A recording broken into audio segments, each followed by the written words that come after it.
All right. Hey, everyone.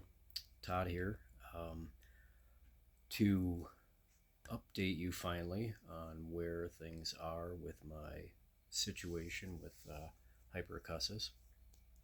Sorry, I'm using kind of an older camera because my other phone was completely full with video. So uh, hopefully, this is okay. Violating every rule of probably making a good YouTube video anyway with lighting. But here we are. That's not the important thing. Um, so, where am I? It's been quite some time since I updated where I was at.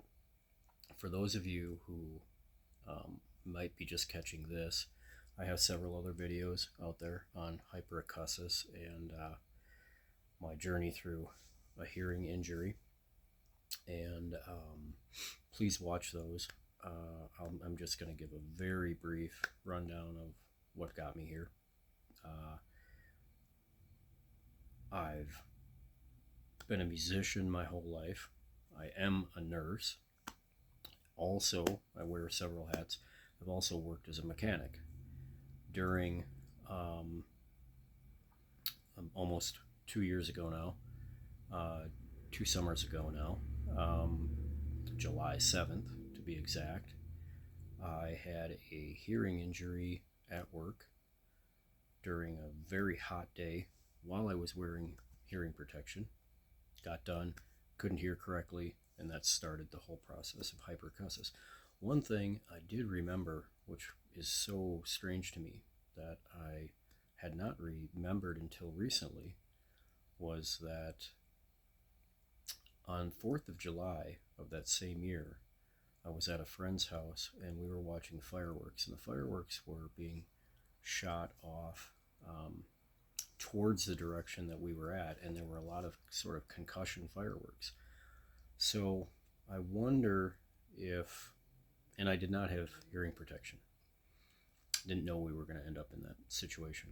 Um, I really wonder if that kind of set the stage for what happened a few days later. So maybe I had some injury going on with my hearing already that I just wasn't perceiving of, and then it went on to get worse with what happened at work. And it just really goes to show you that keeping some kind of hearing protection with you at all times, especially if you already know about a situation, or if you're somebody who is, like a musician, or you work in situations that are always loud, is really important. And if you find yourself in a situation where it's too loud, you maybe have to excuse yourself and leave, and it's in your best interest. So, a year later, since I guess my last update, some people have reminded me, and thank you all so much for the comments. They're very nice. I hope I've helped you in trying to reply. Get some comments that make me laugh. One person commented that, I think the comment was, "Dude, you live in a quiet place and I live in a place that is loud with bad windows." If you could see outside my window, I'm filming this at almost midnight. I live across from a bar, I live across from a VFW, and I live across from a place that gets rented out for weddings. And I live on the corner of two busy streets. It's loud here. And I have bad windows. So, yeah, I get it. A year later, what have I learned and where am I at? Part of the reason that it had taken me so long to update was I went through, so as I've described before, I was going through everything. I'm going to go back to this over and over again because I believe it is the key.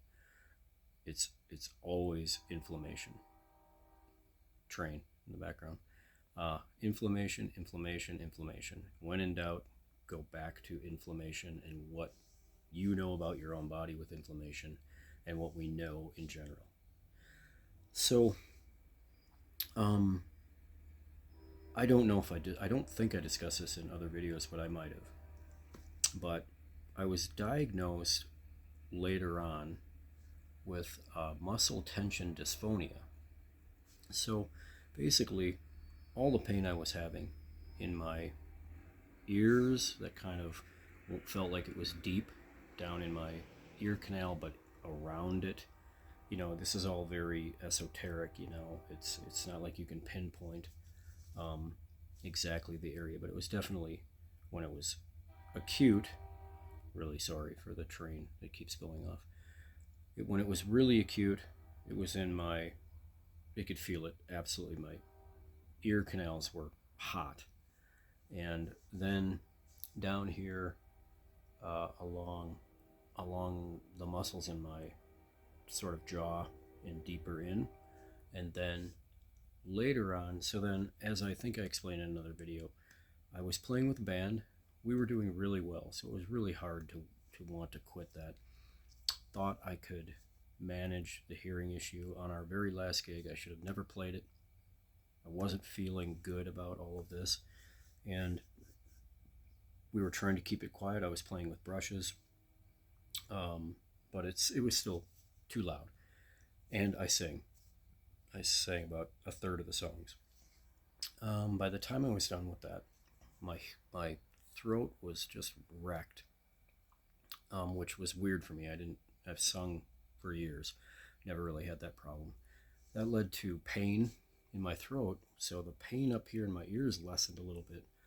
In my throat, pain with swallowing, clearing my throat all the time, and having pain.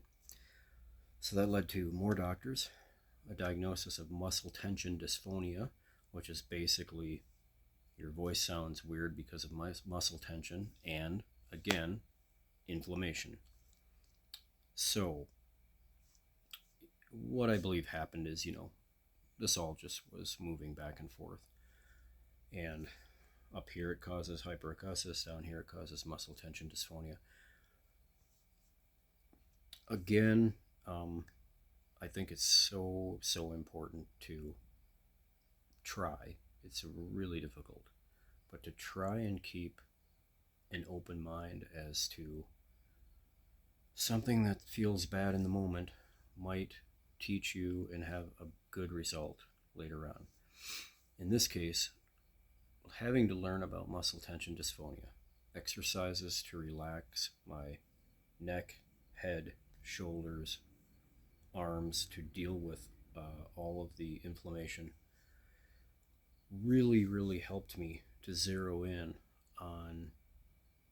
I thought I was relaxing these areas, but I really wasn't. I mentioned meditation in the past. Meditation has become really key to me. Now, of course, there are all kinds of different forms of meditation. I was a meditator before this happened. And what I'm talking about specifically to this is not necessarily like a Buddhist meditation, although of course that works well, but it is a specific relaxation sort of meditation that or while I'm meditating that focuses on this, and really also up in my eyes, above my brows. I tend to carry a lot of tension right in my eyes and in my jaw. So that's not doing any of this good. So the act of a quiet relaxation meditation that really focuses on these subtle muscles here that you'll only feel relaxed, that you'll only feel them relax if you take time to do it. You're not going to do this in 5 minutes. If you've only got 5 minutes, use it. But the thing you really want to do is take 30 minutes, 45 minutes, and really let this relax. And the reason for that is you want to get used to feeling what those muscles are doing when they're starting to tense up, so that during days where you're working, maybe you sit at a computer, you can relax all these things. Now, that all has to do with inflammation again, because inflammation is both micro and macro. So it's not just the overdoing it to the point where you have pain, it's what leads up to overdoing it to when you have pain, if you can catch it early. And so the other exercises that I learned for this area are I got an exercise ball, and using that to lay back on and open up my whole chest area and do that several times a day. That has helped tremendously. And then I think I brought this up in the past, but this summer, I'm a mountain biker and a road biker. This summer, I really learned deeply about hydration. Now, I would have always, if you would have asked me, I would have told you I'm a well hydrated person. What I found was if I wasn't really, really well hydrated, I was never somebody to carry around a water bottle. It always was annoying to me. I am now, or somewhat. I remain very aware during the day of how much I've drank and how hydrated I am. And what I found was I could really start to tell the differences once I honed in on these tension-filled areas and what it was doing to my hearing, what it's doing to my voice, and obviously just your whole cranial area. That there was a line where if I was okay hydrated, it wasn't great. If I was very well hydrated, it was pretty good. I was much less likely to have a bunch of tension that resulted in pain. So let's talk about pain. So when all of this started out, lots of pain. And I want to speak to that. If you're somebody that is just going through this or trying to get your way out of it, that pain, along with the dissonance of hearing, along with the feeling you need to protect your hearing, which I've discussed at length in my other videos about we want to raise our threshold of comfort with loud noises that are not injurious to us.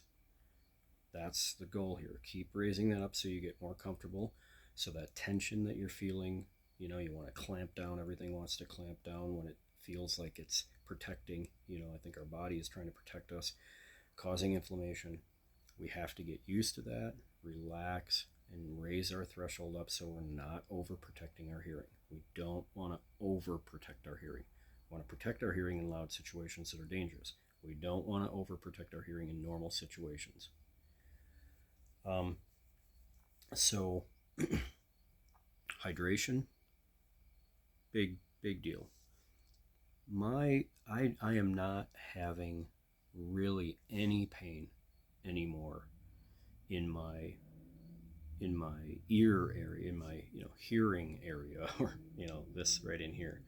I still have throat pain. That's a kind of a separate issue, but again, it's all interrelated. I have found that I had to really take a break from working out my chest area, push-ups and things like that, even though I really believe in the aspect of exercise as increasing blood flow to this area. We want blood flow. So, but exercise was really beating up this area. I was really getting too much tension, too much inflammation. So my pain went from, a really desperate place. And it's important to keep this in mind that, you might be the person watching this and thinking right now that, well, that's all fine and well, but there's no way what's going on with you is ever going to go away. I want to be really clear about where this has all come for me, or the journey. That there was a time where I woke up in the middle of the night on a Wednesday. I remember it was a Wednesday. And, I considered suicide. It was just so desperate. Um, and, that brings in all the other aspects here that if you can't handle this by yourself, go talk to somebody. I went and saw a therapist, spent quite a bit of time talking to a therapist about this stuff. Don't discount the importance of that, and don't discount the don't sell this short. This is something you can't get away from, especially when it's really got you and it's really acute. It's there all day, every day. You're thinking of it. It hurts. You're not hearing right. You're sad and pissed, and you think it's never going to go away, and you're blaming yourself maybe for the injury. All these things, they're all normal. They're all completely normal, but sometimes you can't handle them. And if you can't handle it on your own, or you just need somebody to talk to, go find somebody to talk to and be honest about where you're at with what's going on. So I came from that to this. I have a definite hearing loss. It's more than I was aware of prior to the injury. I will at some point definitely use hearing aids. I haven't gotten there yet. Researched a bunch of hearing aids, and probably in another year or two I will have them, maybe even sooner. I think they'd be a better idea. I'm just struggling with that a little bit. That's still a hard place for me. The dissonance, weirdness in hearing, the anxiety of being in areas that are loud, that has went away for me. And that has went away through a process. It wasn't like it just disappeared. It's a process of exposing myself in louder situations. Again, when I say louder, I'm always referring to safe situations that are not dangerously loud. I don't think I have been to a music concert since this happened. I'm trying to remember if I have. I've gone to see bands that are outside, but I don't think I've been to an indoor show. I've been to one that I think maybe I didn't stay for. It's just where I'm at. That's my comfort level right now, and I'm okay with that. I've not played drums in a band, even brushes and things like that, even though I practice every day on my pads. So it's been a big life change for me. But all of the things that I've had to do to adapt pale, they don't have any comparison to how I felt when I was acutely in it. But the most important thing to me that I've done, chase everything about inflammation. I believe once the inflammation settles down, all kinds of changes happen, but it takes time, and there's lots of areas of inflammation. We have all these micro movements happening with small muscles groups in our ears that move all those little bones, and our jaw. And if we clench our teeth, do you clench your teeth when you sleep? Do you all these things? Again, hydration. I occasionally find myself having worked out, done something, for whatever reason, I'm really tense in here. I'll use ibuprofen. Again, always on something, always have something in your stomach. You don't want an ulcer if you're using, at the beginning of this, I used ibuprofen quite a bit, at a prescription dose. I also had a couple runs of steroids. If you're finding yourself here right now and you haven't seen my other videos, and this is an acute time for you, meaning this injury just happened, the primary thing to do, shut this video off right now and go to the emergency room. If it just happened to you and you're thinking, what the hell is going on? And I can't hear right, and I had this loud exposure, and I'm not, you need a course of steroids, at least one. You need a course of steroids, and you need to approach it like that. And if one doctor isn't figuring that out and is not giving you that, find another one and really complain. Get yourself on some steroids so you can knock down the inflammation as fast as possible.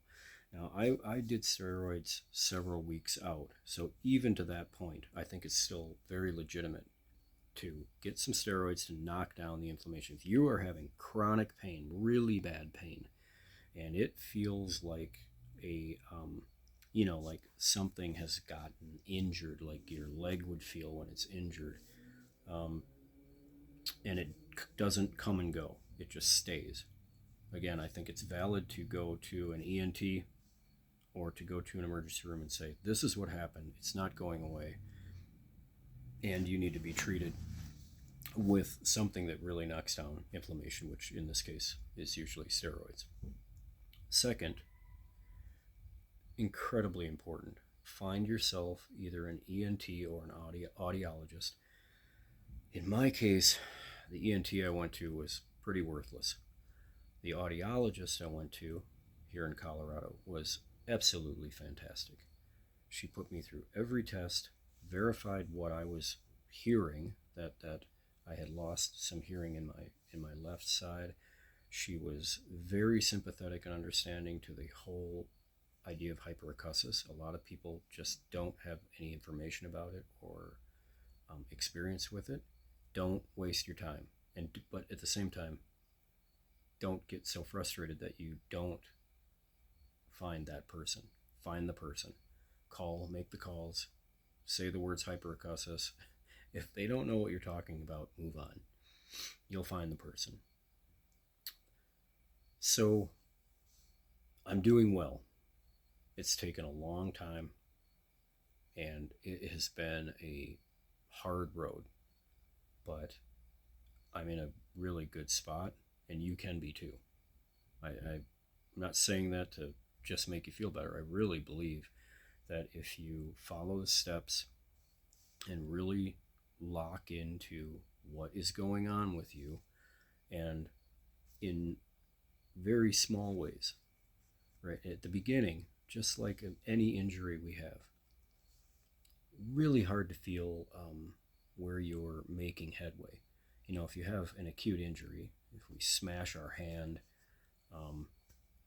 anything like that, whatever it is, for a time, it doesn't feel good no matter what you do. But if you really lock into it, if you really, you got to get into this, you really get into it, you can, even in the pain phase and in the phase where you're just you're feeling freaked out about your hearing, just try to find those little spots where it's like, okay, that thing yesterday made me feel a little better, and then try to move in those directions. As I said, my belief is almost always it's going to be in what decreases inflammation, and that might be weird for you. It might be something very strange.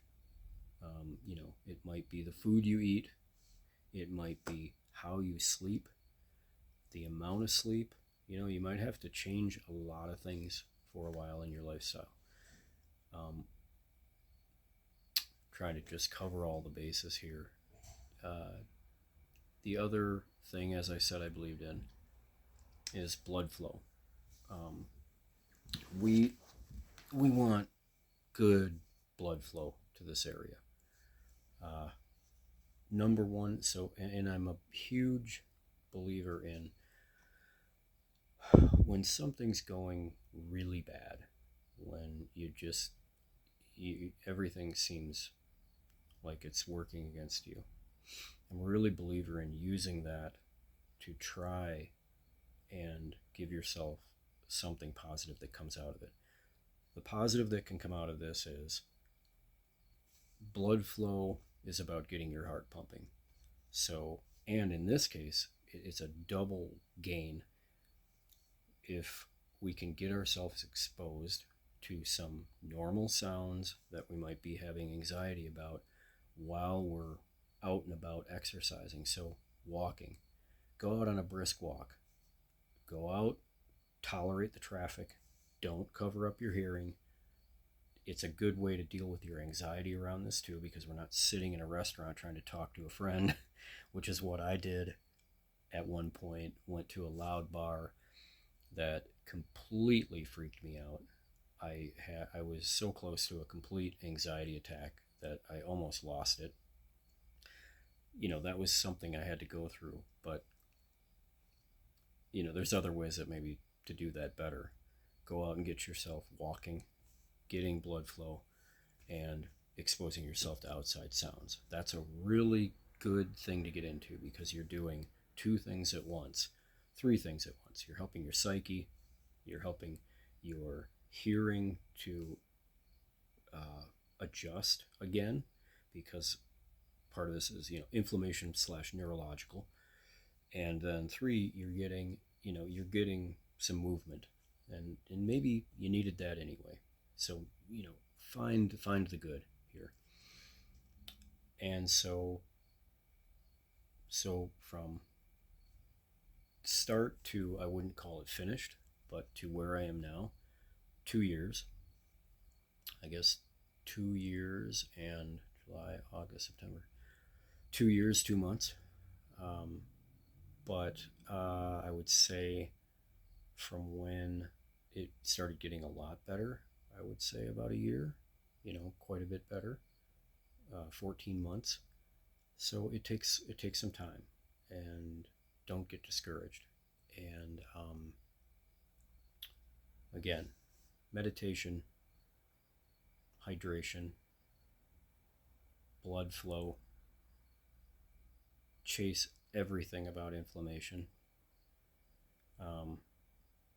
That may also be, inflammation and tension. Inflammation and tension. If you can't get out of a job that is maybe a manual labor job, or sitting at a desk for 12 hours in a position that's difficult, then maybe you've got to work really hard at finding positions or things that work, or you've got to do kind of what I had to do, get that exercise ball and that foam roller, roll out your back several times a day. If you have a physical job, bring it along in the truck with you. Do the damn thing in the grass, roll out your back. If you are sitting at a desk, do it on the floor a couple times a day. You can do that quickly, just to break the tension and stay hydrated. Another one. I'm sorry, I forgot the last one. I have almost completely quit drinking, and I like having a couple drinks with friends. I almost never really drink at home, and haven't, but I'm a social drinker. What I started noticing was really, and it was more with my muscle tension, dysphonia in my throat, but then I was noticing it was also everything up here, in my neck and in the back of my head. I was getting headaches. Was that once I was going through this, and I wasn't drinking very much, and then when I would go and have a beer, one beer, you could have never made me believe that this was true. One beer, I could tell the next day how much inflammation I had in my throat and how it hurt up in here from one beer. Now, there will be people that will say alcohol increases blood flow, which it does. It's a vasodilator. It'll increase some blood flow. But if the other result is it's increasing tension and it's giving you inflammation, then I'm going to err. My error was on the other side, where I did not want that to happen. So I've almost completely quit drinking. One beer here and there, but every time I do, I regret it. So for what that's worth, this journey requires you to really get down and dirty about stuff. And unfortunately, change some lifestyle things. It doesn't mean that you should isolate yourself. It doesn't mean that you should overprotect your hearing. I talk way more about that in my other videos. It doesn't mean that you should believe that this is going to last forever. Of course, I can't predict what happens to everybody, but from the stories that I look at online when people are talking about what's happened to them and doing videos, I can identify all kinds of things where they've kind of given in to they are overprotecting their hearing. And so the way I would see that going is, if you overprotect your hearing, you're bringing that noise threshold way down here, so that whenever it goes past there, you tense up. Your muscles up in here tense up. Your inner ear and everything that's going on there isn't used to it, so it's probably over tensing, and that leads to more inflammation, leads to you being more sensitive to the whole thing, leads to you overprotecting your hearing even more, and you don't get out of the cycle. So that is just the down and dirty basic of that thing has to be dealt with, and it sucks. It absolutely sucks. It's anxiety inducing. It's like it's like a deep reminder of what's going wrong, and you have to be in it.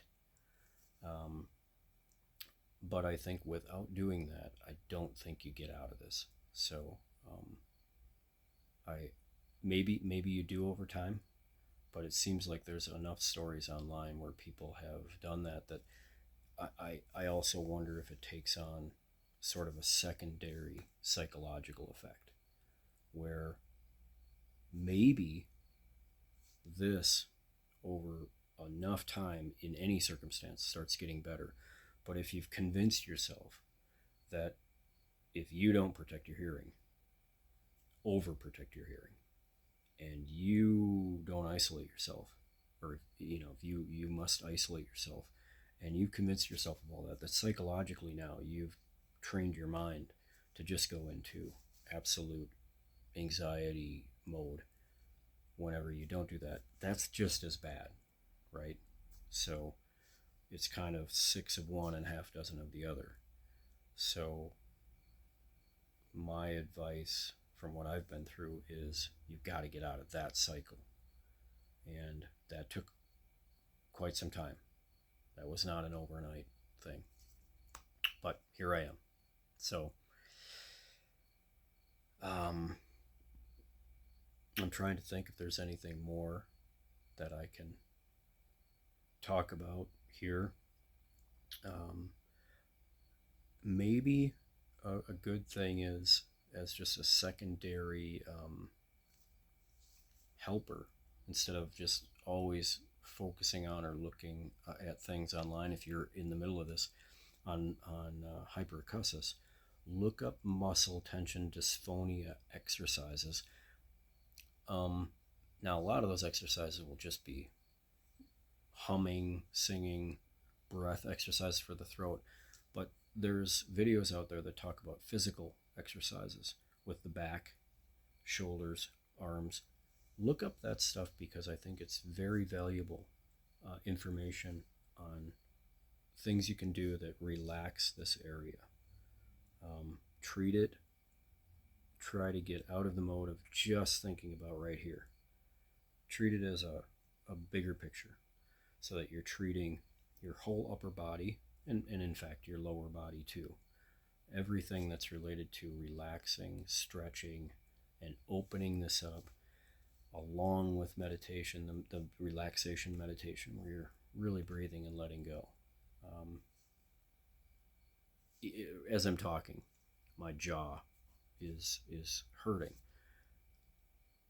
Probably, I probably had that problem my whole life and wasn't really cluing into it nearly as much. Now I clue into those things a lot. So, if I'm out with friends and talking too much, I stop and give myself a break. All those things to just keep this from flaring up. And all remember, I'm sorry, I'm really rambling on here, but remember, it just takes one day, right? All you have to know, all you have to know that it can be better, is just one day where it gets a little better. Because if you get that one day, for that matter, 1 hour, if you get the 1 hour that it can be better, that's telling you you've done something right. So there's no reason you can't get 2 hours, and there's no reason you can't get 10.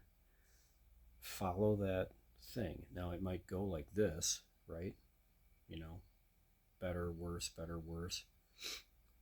But that's a good thing, to go from it's right here all the time to, oh, it just eased up. And then maybe the next day is like, oh, shit, it's right back where it was, but it got better. If it gets better once, it can get better. It can, and so keep figuring out the thing that might do it better. And if you're trying something and it's not working, don't throw that away, but try some other things along with it. Before I go, very last thing just on safety. Don't overuse anti-inflammatories. Make sure you're using them correctly. I'm not going to say a lot on it, but I am not a proponent of homeopathic things that people might online put out there as cures. You fall into the tinnitus world and all of those things. I am absolutely not a proponent of it. I'm not going to argue about it online. I'm not going to answer any questions. I'm not going to go down if somebody disagrees with me. I'm not a proponent. The last thing I would want for myself or for anyone else is to multiply a problem because of something that is not safe. So safety first. And I personally don't believe anything like that's really necessary. I believe I did take some vitamins. I think I was at one point taking some, I added some magnesium and maybe some niacin, and I tried some other things like that. I stopped doing all that because I just didn't think that was the root of helping this. I think blood flow in the way of exercise and hydration and relaxation and all the things I've already mentioned. So this is a long video. If you're still here, I wish you the best of luck, and I will do my best to answer any questions that anybody has, and hang in there. It's if I can get to this place from where I was, you can too. And remember, you're not alone. Psychically, there's a bunch of us out there that went through this, have went through it, and we're all sending out good feelings to the other person, and I believe that really matters. So best of luck, and thank you for checking this out.